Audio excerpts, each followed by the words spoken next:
Hello दोस्तों, बहुत बहुत स्वागत है आपका आपके अपने YouTube चैनल अरुणोदय क्लासेस में। साथियों, मैं अरुण कुमार आर्य चर्चा करता हूं हर रोज के महत्वपूर्ण करंट अफेयर के प्रश्नों की। तो साथियों, हम उसी श्रृंखला को आगे बढ़ाते हुए आज यानी कि 29 नवंबर 2022 के करंट अफेयर के महत्वपूर्ण प्रश्नों पर चर्चा करेंगे, जो आपके आने वाली एक दिवसीय परीक्षाओं के लिए लाभकारी सिद्ध होंगे। तो चलिए दोस्तों, शुरुआत करते हैं। और प्रश्न श्रृंखला शुरुआत होने से पहले आपका और हमारा भारतीय तिरंगा आपकी स्क्रीन पर। साथियों, शुरुआत करते हैं अपने आज के पहले प्रश्न से।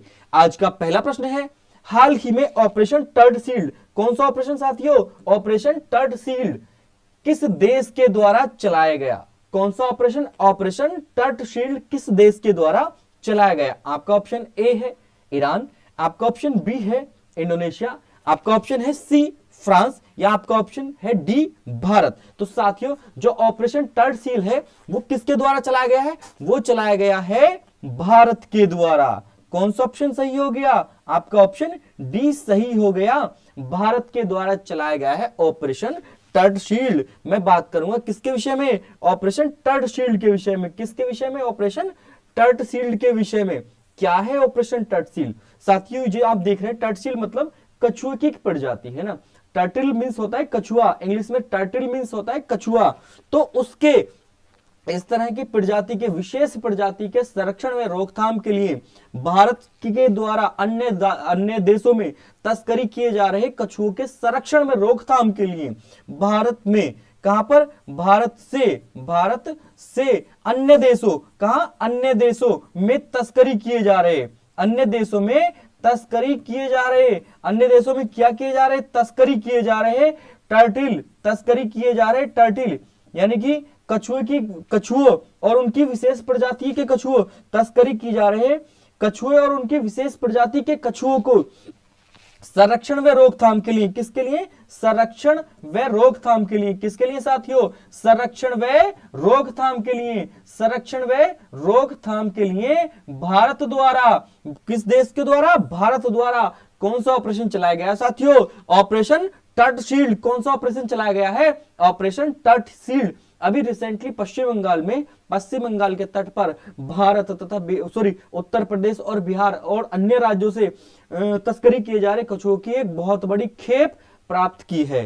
तो उसके कछुओं की विशेष प्रजाति और अन्य कछुओं के संरक्षण व रोकथाम के लिए, इनकी तस्करी को रोकने के लिए भारत द्वारा कौन सा ऑपरेशन चलाया गया है? Operation turtle shield. कौन सा ऑपरेशन? Operation turtle shield. चलिए साथियों, अब हम बढ़ते हैं अपने अगले प्रश्न की ओर।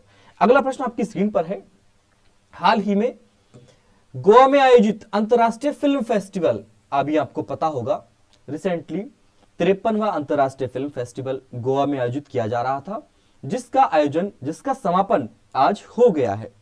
तो अंतरराष्ट्रीय फिल्म फेस्टिवल में गोल्डन पीकॉक अवार्ड, कौन सा अवार्ड? गोल्डन पीकॉक अवार्ड किसे दिया गया? एक मूवी है, तो किस मूवी को दिया गया है गोल्डन पीकॉक अवार्ड?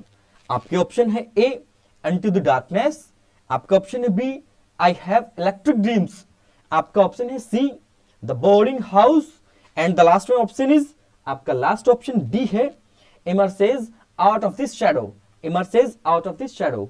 तो साथियों, जो रिसेंटली इफ्फी यानी कि international film festival award Goa में आयोजित किए गए, उसमें गोल्डन पीकॉक अवार्ड दिया गया है movie I have electric dreams को। कौन सी मूवी को साथियों? आई have electric dreams, I have electric dreams. आपका ऑप्शन बी सही हो गया, आपका ऑप्शन बी सही हो गया साथियों। अगर मैं बात करूं गोल्डन पीकॉक की, किसकी बात करूं मैं? गोल्डन पीकॉक की, गोल्डन पीकॉक की, गोल्डन पीकॉक की। ये एक श्रेणी है, PAEPAC, चलिए मैं रेस कर लेता हूं उसको, PEACKOK, पीकॉक अवार्ड है ना। गोल्डन पीकॉक, हो सकता है स्पेलिंग 1% मिस्टेक हो जाए, आप उस पर ध्यान में दीजिए। गोल्डन पीकॉक अवार्ड की बात कर रहे हैं हम। किसकी बात कर रहे हैं? गोल्डन पीकॉक अवार्ड की। तो गोल्डन पीकॉक अवार्ड जिस मूवी को दिया गया है वो है ये आई have electric dreams, I have electric dreams. कौन सी मूवी है?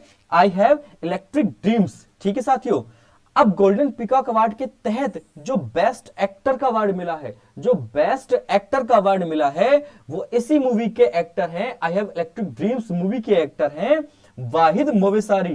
कौन? वाहिद मोवेसारी। एंड बेस्ट एक्ट्रेस का अवार्ड जो दिया गया है किसका बेस्ट एक्ट्रेस का अवार्ड जो दिया गया है वो दिया गया है डेनियला मार्न को। किसको? डेनियला मार्न को, डेनियला मार्न को।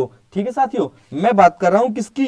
मैं बात कर रहा हूं इंटरनेशनल फिल्म फेस्टिवल अवार्ड की, अंतरराष्ट्रीय फिल्म फेस्टिवल, अंतरराष्ट्रीय फिल्म फेस्टिवल 2022 की, अंतरराष्ट्रीय फिल्म फेस्टिवल 2022 की कहाँ आयोजित किए गए थे साथियों? ये कहाँ आयोजित किए गए थे? गोवा में आयोजित किए गए थे। कहाँ आयोजित किए गए थे? गोवा में आयोजित किए गए थे। कहाँ पर? गोवा में। गोवा में भी कहाँ पर? डॉक्टर श्यामा प्रसाद मुखर्जी एक पार्क है, डॉक्टर श्यामा मुखर्जी पार्क में, doctor Shyama Mukherjee park, doctor Shyama Mukherjee park, doctor Shyama Mukherjee park में, डॉक्टर श्यामा मुखर्जी पार्क में, डॉक्टर श्यामा मुखर्जी पार्क में, है ना। ठीक है साथियों, तो कहाँ आयोजित किए गए थे? International film festival 2023। ये कौन से क्रम का था? ये कौन से क्रम का था? ये था 53rd, 53वां। कौन सा था? 53वां। कहाँ आयोजित किया गया? गोवा में। कहाँ आयोजित किया गया साथियों? गोवा में आयोजित किया गया। कहाँ आयोजित किया गया? गोवा में आयोजित किया गया। ठीक है साथियों, ये डॉक्टर श्यामा प्रसाद मुखर्जी पार्क नहीं है बल्कि शायद स्टेडियम है, ये इस एक स्टेडियम है। ठीक है साथियों, डॉक्टर श्यामा प्रसाद मुखर्जी स्टेडियम में आयोजित किए गए 53वें अंतरराष्ट्रीय फिल्म पुरस्कार समारोह। ठीक है साथियों, अब हम बढ़ते हैं अपने अगले प्रश्न की ओर। अगला प्रश्न क्या कह रहा है हमारा? हाल ही में भारत तथा ऑस्ट्रेलिया के मध्य आयोजित युद्ध अभ्यास, एक युद्ध अभ्यास आयोजित हुआ है। किसके मध्य? भारत तथा ऑस्ट्रेलिया के मध्य एक युद्ध अभ्यास आयोजित हुआ है जिसका नाम है ऑस्ट्रा हिंद। देखो देखो साथियों, इधर को ऑस्ट्रिया, ऑस्ट्रा हिंद। तो ऑस्ट्रेलिया का क्या ले लिया हमने? ऑस्ट्रा ले लिया, और हिंदुस्तान का क्या ले लिया? हिंद ले लिया। ठीक है साथियों, ऑस्ट्रेलिया हिंद, या फिर आप ऐसे बोल सकते हो इंडिया का IND ले लिया। ठीक है, आस्ट्रा हिंद, आस्ट्रा हिंद। तो आस्ट्रा हिंद एक युद्ध है, एक एक्सरसाइज है, मिलिट्री एक्सरसाइज है। कैसी एक्सरसाइज है? मिलिट्री एक्सरसाइज है। वो कहां पर आयोजित हुआ है? कहां पर आयोजित हुआ है? आपका ऑप्शन है ए चंडीगढ़, आपका ऑप्शन है बी हिमाचल प्रदेश, आपका ऑप्शन है सी उत्तराखंड, या आपका ऑप्शन है डी राजस्थान, या आपका ऑप्शन है डी राजस्थान। तो साथियों, जो अभी हाल ही में आस्ट्रा हिंद युद्ध अभ्यास है वो आयोजित किया गया राजस्थान में। कहाँ आयोजित किया गया है? राजस्थान में। कहाँ आयोजित किया गया है? राजस्थान में। ठीक है साथियों, मैं किसकी बात कर रहा हूँ? आस्ट्रा हिंद की बात कर रहा हूँ। आस्ट्रा हिंद क्या है? एक मिलिट्री एक्सरसाइज है। कैसी एक्सरसाइज है? एक मिलिट्री एक्सरसाइज है। कैसी एक्सरसाइज है? मिलिट्री एक्सरसाइज है, सैनिक युद्ध अभ्यास है। क्या है? सैनिक युद्ध अभ्यास है साथियों, सैनिक युद्ध अभ्यास है जिसका आयोजन किसके मध्य किया गया? ऑस्ट्रा हिंद, यानी कि ऑस्ट्रेलिया और इंडिया के बीच में। किसके बीच में? ऑस्ट्रेलिया, ऑस्ट्रेलिया वर्सेस किसके बीच में? इंडिया के बीच में। ऑस्ट्रेलिया वर्सेस इंडिया के बीच में। कहां पर आयोजित किया गया साथियों? ये आयोजित किया गया राजस्थान में। कहां आयोजित किया गया है? राजस्थान में। कहां आयोजित किया गया साथियों? राजस्थान में इसका आयोजन किया है। कहां आयोजन किया है? राजस्थान में। मैं बात करूंगा अन्य एक्सरसाइज की। ये क्या है? एक्सरसाइज। ये क्या है साथियों?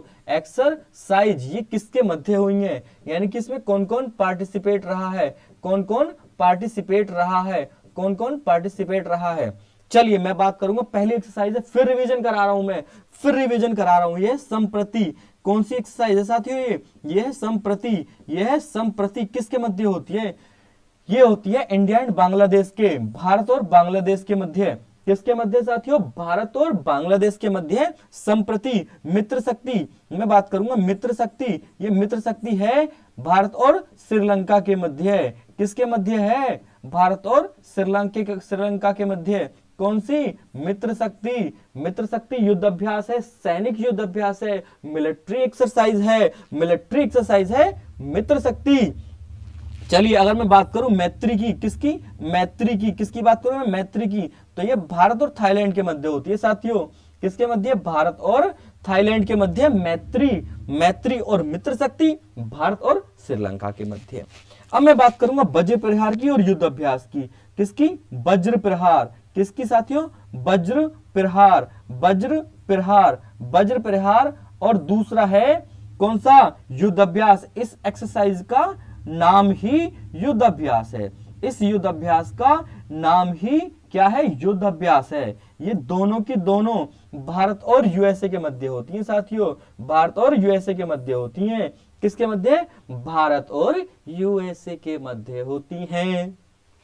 हम बात करेंगे गरुड़ शक्ति की। गरुड़ शक्ति भारत तथा इंडोनेशिया के मध्य है। गरुड़ शक्ति भारत तथा इंडोनेशिया के मध्य है। गरुड़ शक्ति भारत तथा इंडोनेशिया के मध्य है। अगर मैं बात करूं, रिसेंटली आर्मी की एक एक्सरसाइज हुई थी, उसका नाम रखा था शत्रुनाश। किसका नाम रखा था? क्या नाम रखा था? शत्रुनाश। शत्रु का नाश हो, शत्रु का नाश हो, शत्रु का नाश हो। तो शत्रुनाश एक नाम था, एक टाइटल था मिलिट्री एक्सरसाइज का। वो किसकी थी? भारत की। किसकी एक्सरसाइज थी साथियों? भारत की। कहाँ आयोजित की गई थी? कहाँ आयोजित की गई थी? राजस्थान में। कहाँ आयोजित की गई थी? राजस्थान में। इंडियन आर्मी की एक्सरसाइज थी, इंडियन आर्मी की एक्सरसाइज थी। उसका नाम रखा था शत्रुनाश। उसका नाम रखा था शत्रुनाश। चलिए बात करते हैं हम अपने अगले प्रश्न की ओर। अगला प्रश्न है आपका, हाल ही में किस राज्य को अपना जैव विविधता विरासत स्थल मिला है? रिसेंटली एक स्टेट है, उसको अपना पहला जैव विविधता विरासत स्थल मिल गया। क्या होते हैं जैव विविधता विरासत स्थल? जहां पर बहुत बहुत प्राचीन वस्तुएं, प्राचीन काल की लिपियां, प्राचीन काल के ग्रंथ या प्राचीन काल के स्थल मिल जाएं, तो उसको भारत सरकार संरक्षण देने के लिए, उसको भारत सरकार संरक्षण देने के लिए विरासत स्थल घोषित कर देती है। इसमें जैव विविधता में बहुत सारी प्रजातियां, बहुत सारी पशु पक्षियों की प्रजातियां, बहुत सारी पौधों की प्रजातियां बहुत ही प्राचीन काल की हमें पाई जाती हैं, मिलती हैं वर्तमान समय में। तो उस स्थल को, उस साइट को, उस एरिया को भारत सरकार क्या करती है? जैव विविधता विरासत स्थल घोषित कर देती है।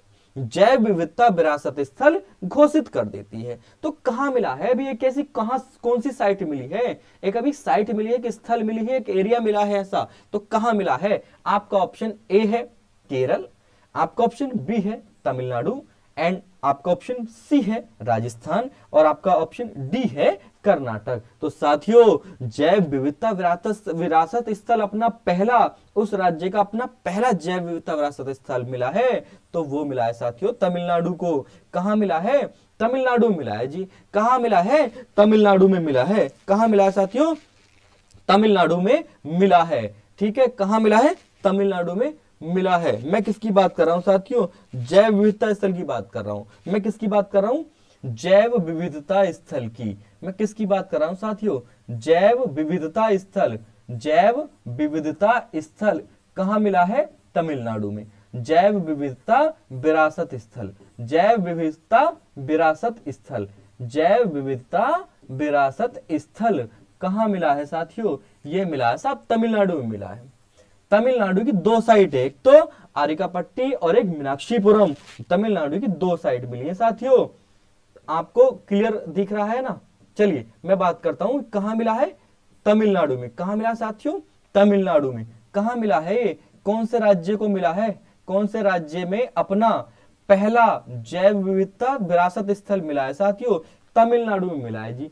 कहां मिला है? तमिलनाडु मिला है। कौन कौन से मिले हैं? एक तो आरिकापट्टी है, एक तो आरिकापट्टी है। कौन सा? आरिकापट्टी एक जगह है, एक एरिया है, एक साइट है, और दूसरा है मीनाक्षीपुरम। दूसरा कौन सा है साथियों? मीनाक्षीपुरम। कौन सा है दूसरा? मीनाक्षीपुरम।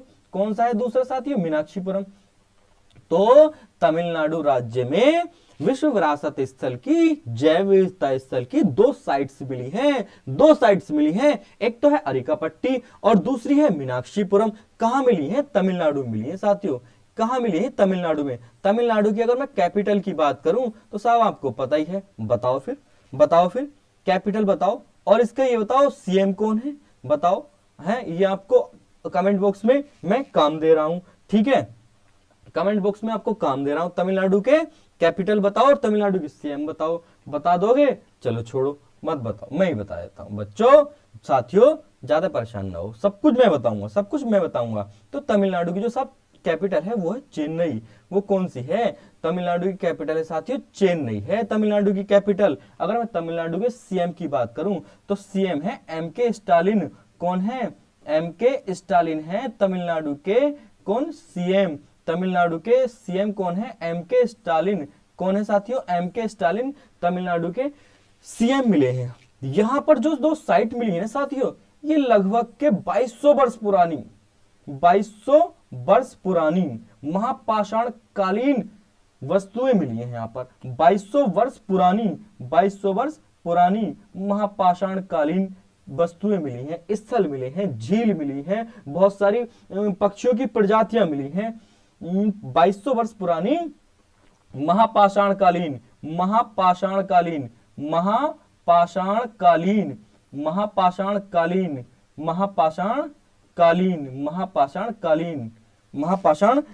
क्या मिली है साथियों? बहुत सारी वस्तुएं मिली हैं, महापाषाणकालीन बहुत सारी वस्तुएं मिली हैं, जिनमें कि क्या हो गया, बहुत सारे पक्षियों की प्रजातियां हो गई, ठीक है, बहुत सारे पक्षियों की प्रजातियां हो गई, है ना, झील हो गई, कुछ बहुत सारे क्या बोलते हैं शिलालेख हो गए, बहुत पुराने प्राचीन क्या हो गए शिलालेख हो गए, ठीक है, कुछ लिपियां हो गई, कुछ क्या हो गई साथियों लिपियां हो गई, कुछ लिपियां हो गई, तो उन्हें देखने मिला है।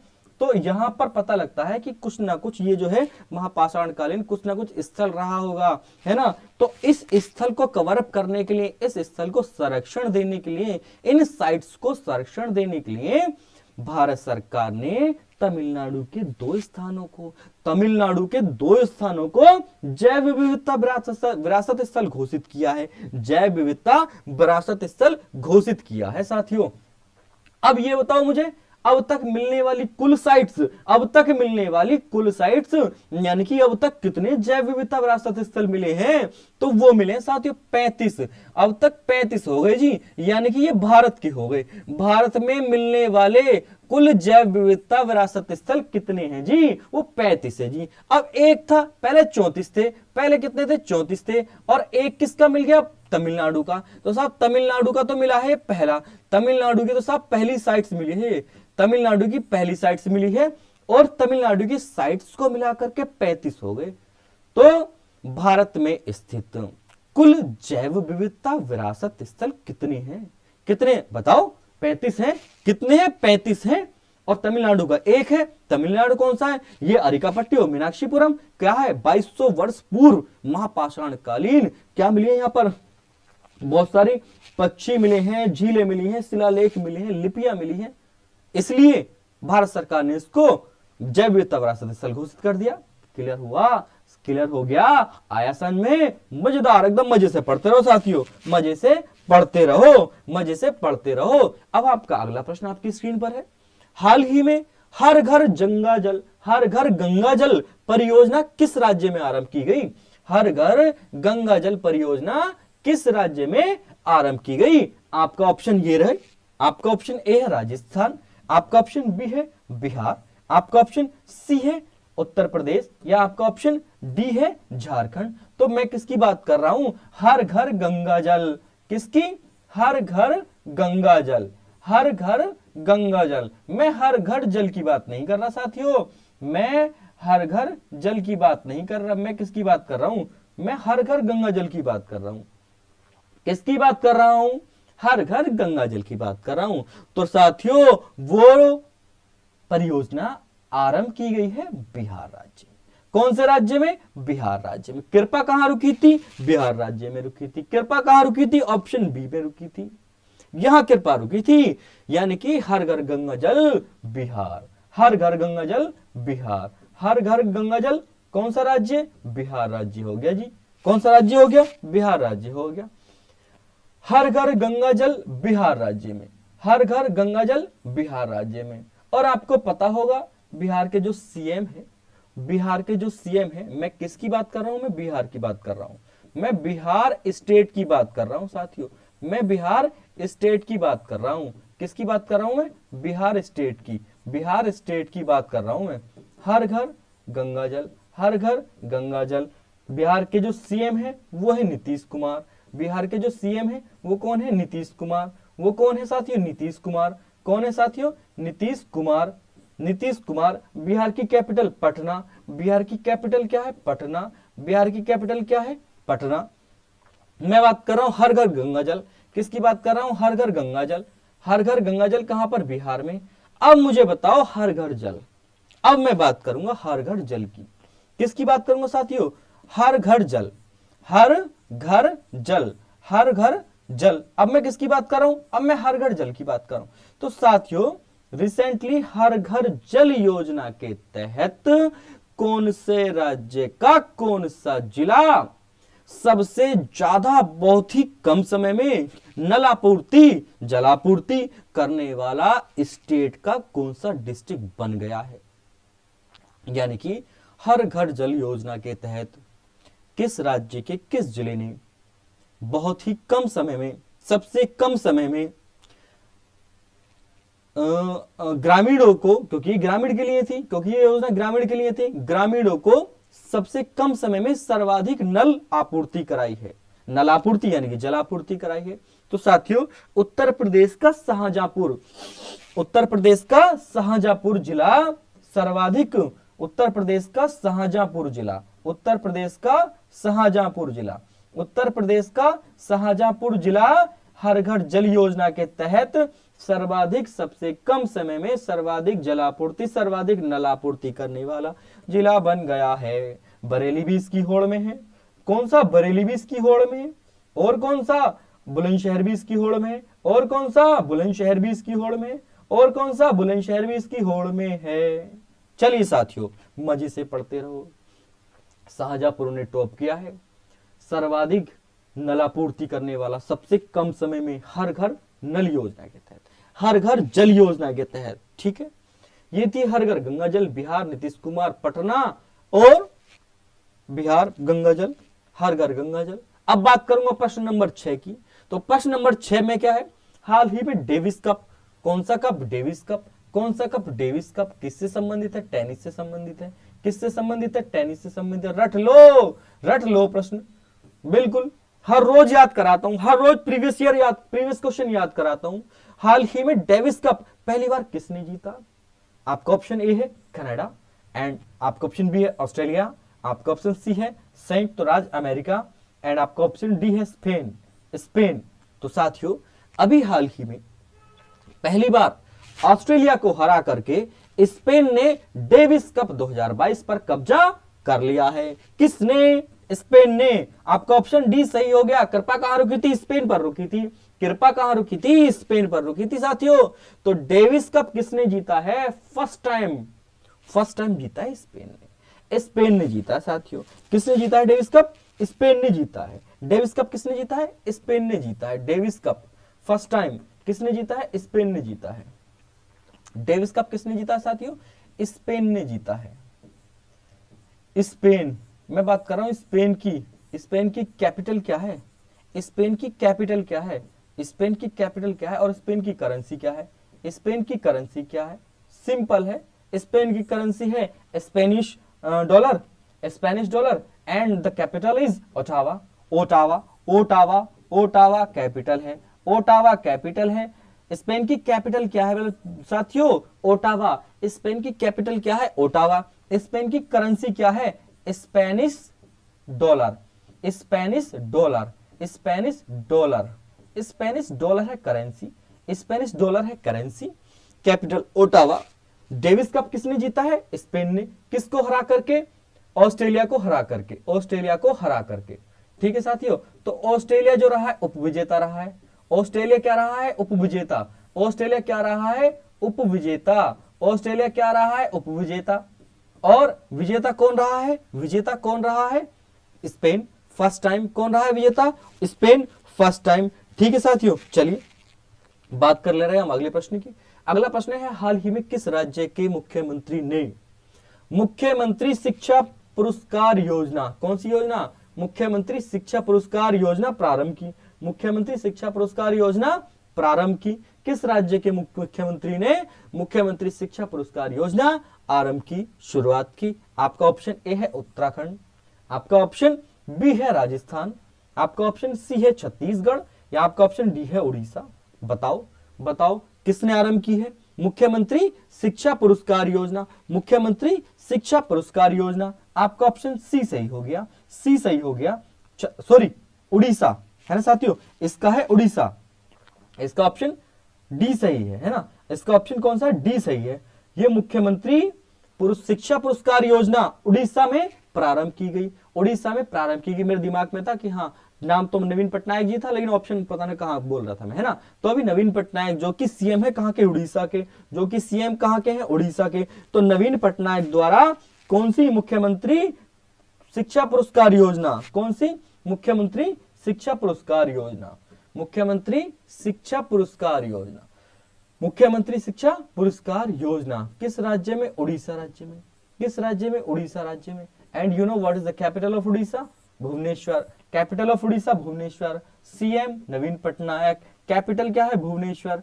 लिखने की जरूरत नहीं है, समझ जाओगे इतना तो तुम, इतना तो समझदार हो ही तुम, है भाई, इतने तेज तो हो गए हो। 28 दिन में बहुत तेज कर दिया, करंट पे तो एकदम फ्लैट आ रहे होगे।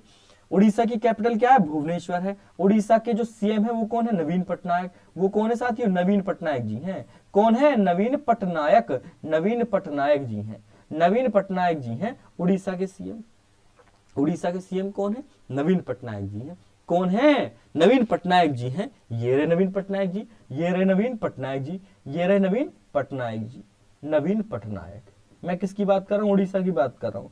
मैं किसकी बात कर रहा हूँ, उड़ीसा की बात कर रहा हूँ। नवीन पटनायक, नवीन पटनायक, ठीक है साथियों, रट लो, नवीन पटनायक उड़ीसा के सीएम है। और मुख्यमंत्री शिक्षा पुरस्कार योजना कहाँ की गई है, कहाँ, उड़ीसा में प्रारंभ की गई है। कहाँ प्रारंभ की गई है, उड़ीसा में प्रारंभ की गई है। चलिए साथियों, अभी एक रिसेंटली चक्रवात आया था यहाँ पर, आसानी चक्रवात आया था रिसेंटली, आया तो काफी पुराना था, लेकिन आप याद रख लो, आसानी चक्रवात ये मार्च 2022 में आया था। कहां पर, उड़ीसा में आया था, मार्च 2022 में आया था साथियों, ये मार्च 2022 में आया था, मार्च 2022 में, मार्च 2022 में। कौन सा चक्रवात, आसानी चक्रवात। कौन सा चक्रवात, आसानी चक्रवात। चलिए बढ़ते हम अपने अगले प्रश्न की ओर। अगला और हमारा अंतिम प्रश्न, हाल ही में केंद्रीय मंत्रालय द्वारा किस वर्ष को राष्ट्रीय बाजरा वर्ष, किस वर्ष को राष्ट्रीय बाजरा वर्ष घोषित किया है। आपका ऑप्शन ए है 2022, आपका ऑप्शन बी है 2023, आपका ऑप्शन सी है 2024, आपका ऑप्शन डी है 2025। तो साथियों, recently ministry of food processing, MOFI, ministry of food processing ने 2023 को, किसको, वर्ष 2023 को, वर्ष 2023 को राष्ट्रीय बाजरा वर्ष घोषित किया, राष्ट्रीय बाजरा वर्ष घोषित किया है। कृपा कौन से ऑप्शन पर रुकी थी, बी ऑप्शन पर रुकी थी। कृपा कौन से ऑप्शन पर रुकी थी, बी ऑप्शन पर रुकी थी। ये बाजरा, ये क्या है, राष्ट्रीय बाजरा वर्ष, राष्ट्रीय बाजरा वर्ष। किसकी बात कर रहा हूं मैं, राष्ट्रीय बाजरा वर्ष की बात कर रहा हूं मैं, राष्ट्रीय बाजरा वर्ष, राष्ट्रीय बाजरा वर्ष कौन सा है, 2023 है जी। कौन सा है, 2023 है जी। कौन सा, 2023 है जी। मैं बाजरे की बात करूं तो बाजरा किसकी फसल है, जायद की फसल है। बाजरा किसकी फसल है, जायद की फसल है। बाजरा किसकी फसल है, जायद की फसल है। क्यों, क्योंकि बाजरा जो है वो मोटे अनाज में आती है। बाजरा किस में आती है, मोटे अनाज में आती है, मोटे अनाज में आती है ना। मूंगफली किसकी फसल है साहब, जायद की फसल है। मूंगफली किसकी फसल है, जायद की फसल है। कौन सी, मूंगफली। ठीक है, कडले कढ़ाई परिचय महोत्सव, कडले कढ़ाई परिचय महोत्सव कहां मनाया गया, तमिलनाडु में मनाया गया। कडले कढ़ाई परिचय महोत्सव कहां मनाया गया, तमिलनाडु में मनाया गया। क्या है, जब पहली बार इस राज्य के किसान अपनी इस सीजन की पहली फसल को काटकर घर लाते हैं तो पहली फसल के रूप में मूंगफली होती है उनकी, तो उसको मूंगफली के त्योहार है कडले कढ़ाई परिचय महोत्सव। तो मूंगफली भी किसकी फसल है, जायद की फसल है। मूंगफली भी किसकी फसल है, जायद की फसल है, क्योंकि वो भी मोटे अनाज में आती है, वाणिज्यिक उत्पाद में, वाणिज्य अनाज में आती है, वाणिज्य अनाज में आती है साथियों। ठीक है, मैं किसकी बात कर रहा हूं, राष्ट्रीय बाजरा वर्ष की। तो MFOI ने ministry of food processing, ministry of food processing ने, फूड प्रोसेसिंग मंत्रालय ने वर्ष 2023 को बाजरा वर्ष घोषित किया है। इसके फसलोत्तर मूल्यवर्धन, घरेलू खपत को बढ़ाने और बाजरा उत्पादों की राष्ट्रीय और अंतर्राष्ट्रीय स्तर पर ब्रांडिंग के लिए सहायता प्रदान की जाएगी, है ना। बाजरे को राष्ट्रीय स्तर पर ब्रांडिंग बनाने के लिए हेल्प करेगा, सहायता करेगा मिनिस्ट्री ऑफ फूड प्रोसेसिंग। इसके मूल्यवर्धन को और घरेलू खपत बढ़ाने के लिए बाजरे को मिनिस्ट्री ऑफ फूड प्रोसेसिंग ने वर्ष 2023 के लिए राष्ट्रीय बाजरा वर्ष घोषित किया है। वर्ष 2023 को बाजरे को राष्ट्रीय बाजरा वर्ष घोषित किया है 2023 को। क्लियर हुआ साथियों? इसी के साथ धन्यवाद, इसी के साथ धन्यवाद। अगर आपको सेशन, आपको वीडियो, आपको क्वेश्चन, आपको एक्सप्लेनेशन पसंद आ रही है, कमेंट बॉक्स में बताइए। और कुछ नया क्या करना है, नया मैंने आपको बता ही दिया है। 1 दिसंबर 2022 से इसकी पीडीएफ है ना, पीपीटी बना करके, पीपीटी को पीडीएफ में कन्वर्ट कर करके, जो भी इसकी एक्सप्लेनेशन है उसको पीडीएफ के रूप में बना करके आपको डिस्क्रिप्शन बॉक्स में मिल जाया करेगी, डिस्क्रिप्शन बॉक्स में मिल जाया करेगी। इसी के लिए बहुत बहुत धन्यवाद, सादर अभिवादन वीडियो देखने के लिए। Thank you.